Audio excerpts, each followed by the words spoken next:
Hello, beautiful, and welcome back to another episode of Beautiful, I Am Colored. My name is Evelyn, and I am the author of the book titled Beautiful, I Am Colored, as well as the creator of this now registered trademark podcast. Hallelujah! Okay, that was just a little fun. Y'all don't mind me. I'm going to be a bit silly today because I'm feeling good. This is Thanksgiving week coming up, and I love Thanksgiving, and so I only have to work 3 days this week and 1 in the office, the remaining 2 at the house. So listen, this is about to be a bomb week. Okay. For those of you who are new here, I like to start each podcast off with a moment of gratitude in a segment that I call shout outs and thank yous. And that's just a moment where I shout out a person, place, thing, or idea that I've been grateful for during my past week. This week's shout out, the first one goes to, and I shout out this thing a lot on this podcast. As y'all know, some of y'all know me personally, coffee is like a ritual for me. You know, I usually listen to my inspirational and motivational things. I meditate when I'm drinking my coffee. I just sometimes have quiet time. And so this week's shout out goes out to cortadas.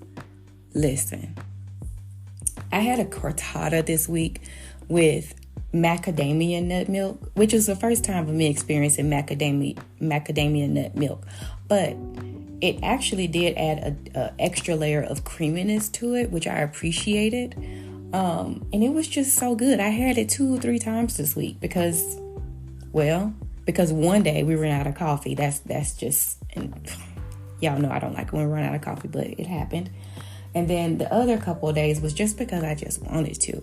And the people in there are just so friendly. And yes, by people in there, you're like, girl, what are you talking about? I'm talking about the same place I shouted out a few weeks back, which is in my neighborhood, walking distance from my house, Dandelion Coffee. By the way, Amy, if you are listening, I saw your flyer up for your yoga studio when I was in there this week, which I think is a super cool idea and way of marketing, especially to local folks. So shout out to you for your marketing efforts. Anyhow, that cortada was so good, y'all, and I really enjoyed it. And then I bought some of their coffee. I typically don't buy coffee from a coffee house, but their coffee is so good that I bought a couple bags. Anyhow, that's one. The other thing or place, actually, in this instance that I want to shout out is, and I hope I'm pronouncing this right, but I'm probably not. But here I go anyway. Zocalito Latin Bistro, which is located here in Denver at the corner of 18th and Champa. Y'all, I had made a reservation about 3 or 4 weeks ago to have dinner with one of my mentors in Marlin. So the 3 of us, we were there on time, and the reservation was at 5:45. Now, to my surprise, this place was somewhat, sort of, kind of empty. So I'm and it was my first time going there. So I'm kind of thinking like, oh, shoot, here I go trying to start and, look for a new place to eat and stuff. And man, we might be finna get got today. By get got, I mean the food might end up being nasty or the service being raggedy. Well, guess what? Quite the contrary happened. We started off with the calamari. My mentor pronounced it calamari, but y'all know I'm from Memphis, so calamari. We started off with that, and it had this really good sauce that went with it. It was really good. And then we had black bean soup. The black bean soup was cool. A little bit of a spice at the back of the throat after you swallow, so that was cool, but black bean soup, I kind of want it to be a little bit more smooth, and it was just more bean than it was like soup, in my humble opinion, but it was still good. And then we had the salsa and chips. But y'all, let me tell you about this salsa. I don't like salsa that's super chunky, and it's got the whole like bite-sized tomatoes and onions and stuff that you can see. To me, that's pico de gallo. And so I like, my salsa to be blended smooth, lots of flavor. When I tell you this salsa did not disappoint, like I was going for broke. By going for broke, I mean just, one after the other. Don't holler, swallow good before you got the next chip and salsa and guac in your mouth. Fire. And then for dinner, I had the chicken Rayano, which I know I'm jacking up that name, but the stuffed pepper. Y'all already know what I'm trying to say. I had that. Marlon had the vegetarian option of that. And then they came out with the dessert menu, and I was like, I can't. Well, the group, I got peer pressured into it, so we decided to share one dessert amongst the three of us. And the dessert, Marlon chose the dessert, and it was a banana crepe something or another. Now, y'all, I don't mind eating bananas. I eat bananas regularly, routinely. But I didn't really know about having bananas like in a crepe, And so I was skeptical. And then I dipped my spoon in it because it had like caramel and chocolate sauce, almost like some mole looking stuff on the top. Listen, I let them two go first. And then when my mentor shifted her body to the side and did the look that you look when something like the best thing you ever had on the face of the planet. Listen, I said, let me dip my spoon in and see if they just doing hyperbole on me today. Y'all, this dessert was some fi-fi. I actually wanted to have it all to myself. Now, with all that being said, and then I'm going to get off my soapbox. This restaurant deserves way more people coming in there than what is represented or what I saw. And I don't know if folk was going out of town for the Thanksgiving week coming up. I'm really not sure what the business was, but we were there for a good 2 hours. And I feel like every table should have been packed. That's just how good the food was. So if you're in the Denver area, y'all show some love to this place. Again, it's Zacalito Latin Bistro, downtown Denver at the corner of 18th and Champlain. No, these folks did not pay me to say a word about this. Y'all just know I like to share the things that I'm grateful for and when I have a good time. So I'm thankful for that place, and I hope they stick around here in Denver.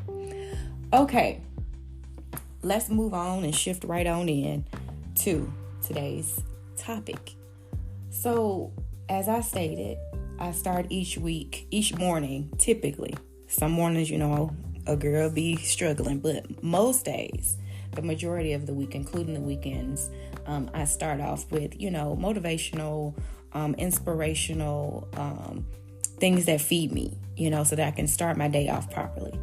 And so today, Sunday, November 19th, this morning, when I was having my coffee, I was listening to one, and the speaker was Earl Nightengale. And he was going through 12 things that really can shift your life. And they all have to do with your attitude and how you approach things. And so I can't take credit for these 12 things. Again, the author or the speaker was Earl Nightengale, and he was sharing these 12 things. But I was like, oh my God, this is so good. Some of these things I do, but some of these things I don't do, or I don't do some of these things consistently enough. And so I just wanted to briefly share those with you today. And I'm going to expound upon a few of them. There are 12. I'm going to expound upon a few of them. And then the other ones, I'm just going to leave be.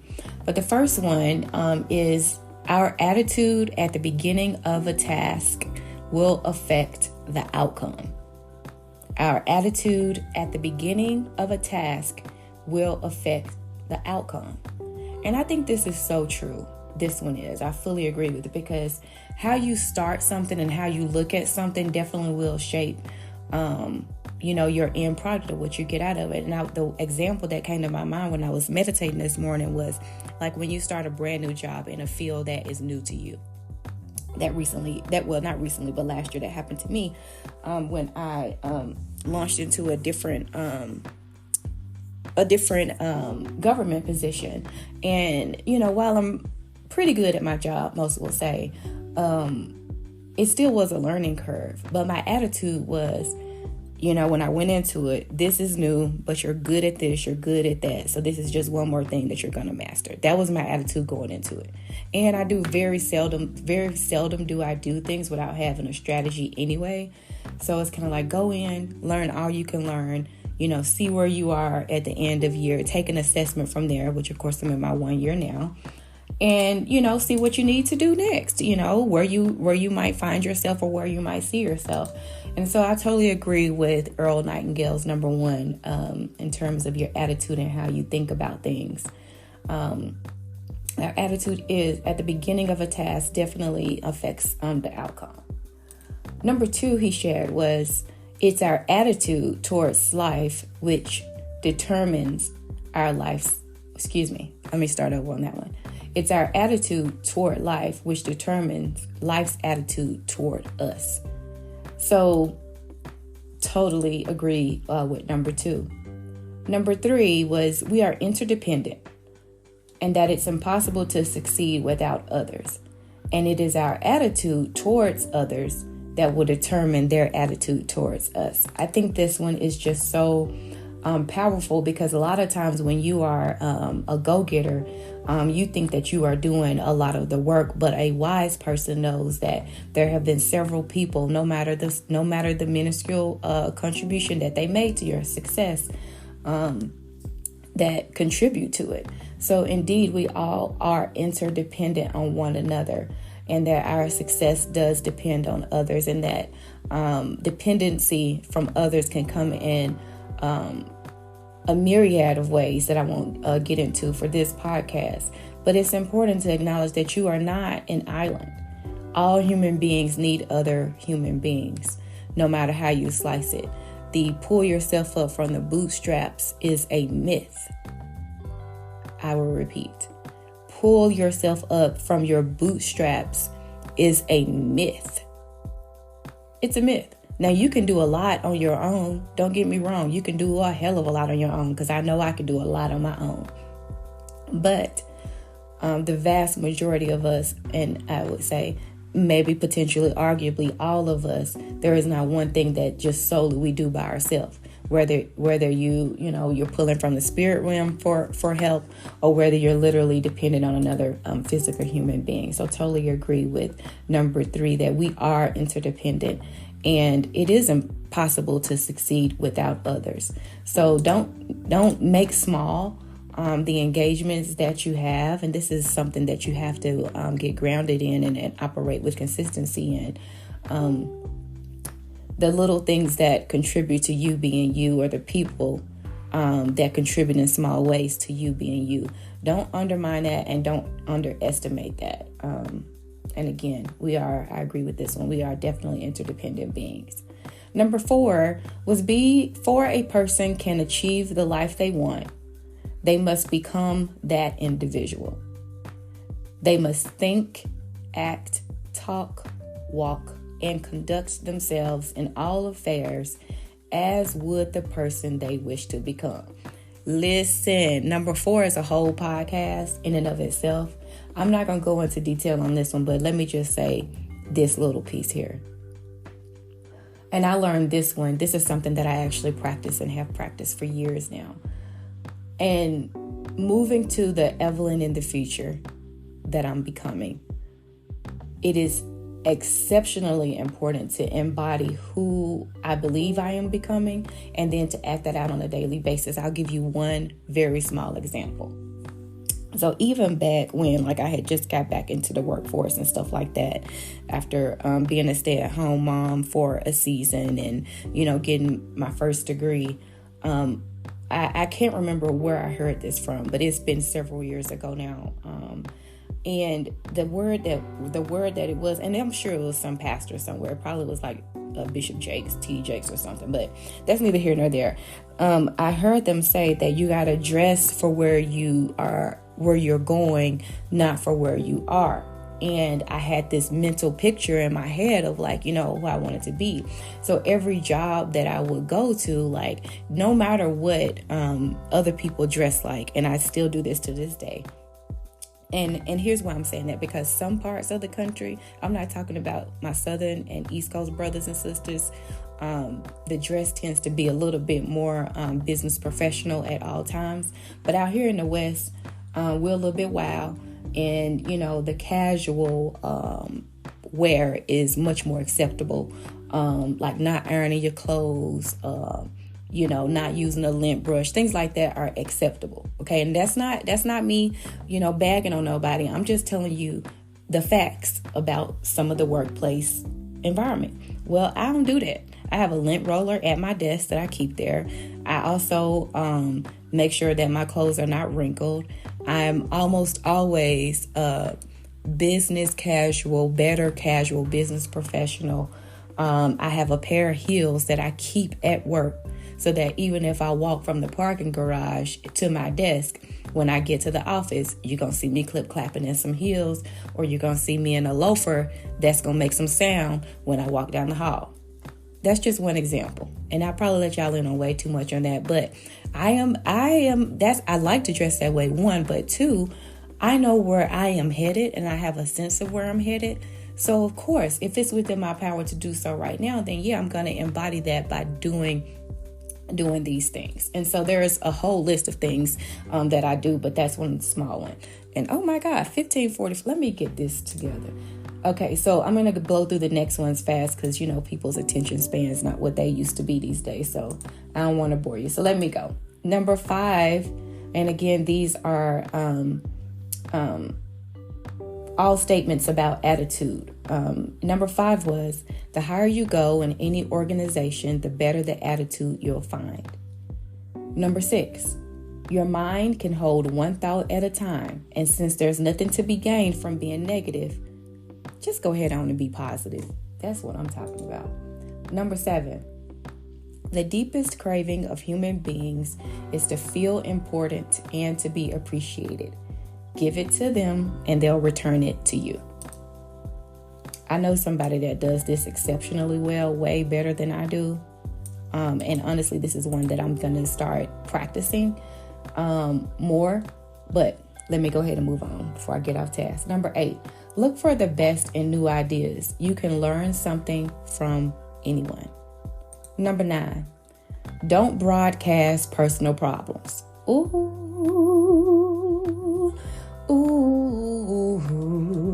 this right here is a major one. Number 9. Yes, this is a repeat. Don't broadcast personal problems. Oh, okay, I might have to touch on that later. Number 10. Don't talk about your health unless it's good. Now, I am going to stop on this one for a second because this is very, very, very important. You remember last week, I believe it was last week in my shout outs and thank you segment, I said that I was thankful for good, clean labs, that the only thing I got to work on is just, my weight. But all my labs, I'm not on scripts and stuff like that. And I elevated that, right? Like good health. The reason why it's so important, it doesn't have to do with not being transparent with someone, but you have to understand that your words have power. And once you speak those words out loud and in public, they are magnified. That's the way the universe works. Now, I am not a metaphysician, but I will tell you that there is a lot of truth and merit associated with the power of your words and what you think and say out loud. What you say out loud about what you think. And so, again, that's could be a whole nother podcast. I will stop there. But don't talk about your health unless it's good. Okay. Number 11, radiate the attitude of well-being and confidence. You'll find that good things will begin happening to you. I totally agree with that. And number 12, and this is the biggest one ultimately for this list of your attitude. And this is something that I'm going to encourage you all to do with me. And that is, for the next 30 days, treat everyone with whom you come into contact as if they were the most important person on earth. Isn't that powerful? I think that is so powerful. And it's something that I know I don't do because a lot of times I be minding my business. Like when I'm at the gym and stuff, like I be minding my business. Okay. I just be trying to stay in my business, stay focused on myself. And so after I listened to this list this morning, again, the speaker was Earl Nightengale. I said, oh, you know what? That's a great challenge to finish the year off with. For the next 30 days, treat everyone with whom you come in contact with as if they were the most important person on earth. I said, my God, I'm going to go ahead and try to do this. I'm going to try to do it. So I'm asking you, the listener, to commit with me for the next 30 days to treat everyone with whom you come in contact with as the most important person on earth. And then in 30 days, I'm going to make a note for myself on my calendar. In 30 days, I'm going to report back and see if I saw any changes. How about that? So I'm going to mark my calendar and Sunday, December 17th will put us right about that 30-day mark. So will it be 30 days? Let's see, 7, 14, 21. Yeah, maybe we'll do Christmas Eve, the 24th. So either the 17th of December or the 24th of December, I'll report back and see if I noticed any changes. So mark your calendars for that podcast. Okay, that concludes the 12 things that can really shift your attitude. And, this week's title, Attitude is Everything. These 12 things will contribute to shifting and shaping your life into the life that you want to become, or the life you want to maintain if you're already there. And so I want to say thank you as always for listening to me, taking the time to listen to me. You can listen to so many podcasts. So I do appreciate it when you all take the time to listen to me. I can see each week who listens, and again, I don't take it lightly. So if this has been a blessing to you today, what I will ask is that you will please share it with somebody. And the other reason why I want you to share it with somebody is because for the first time in my podcast, I would like to do a giveaway. Yes, it's Thanksgiving week, so let me bless somebody. I actually have a journal that I created on I think I created this on Etsy or something.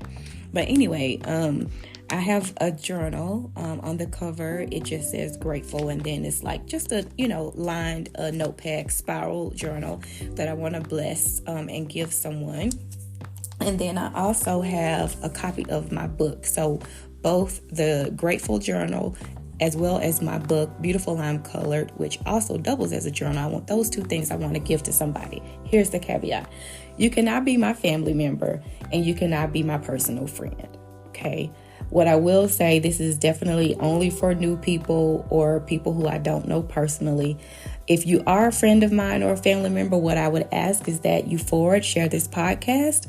And in order to get this giveaway, no strings attached, all the person needs to do is email me at beautiful.iamcolored@gmail.com.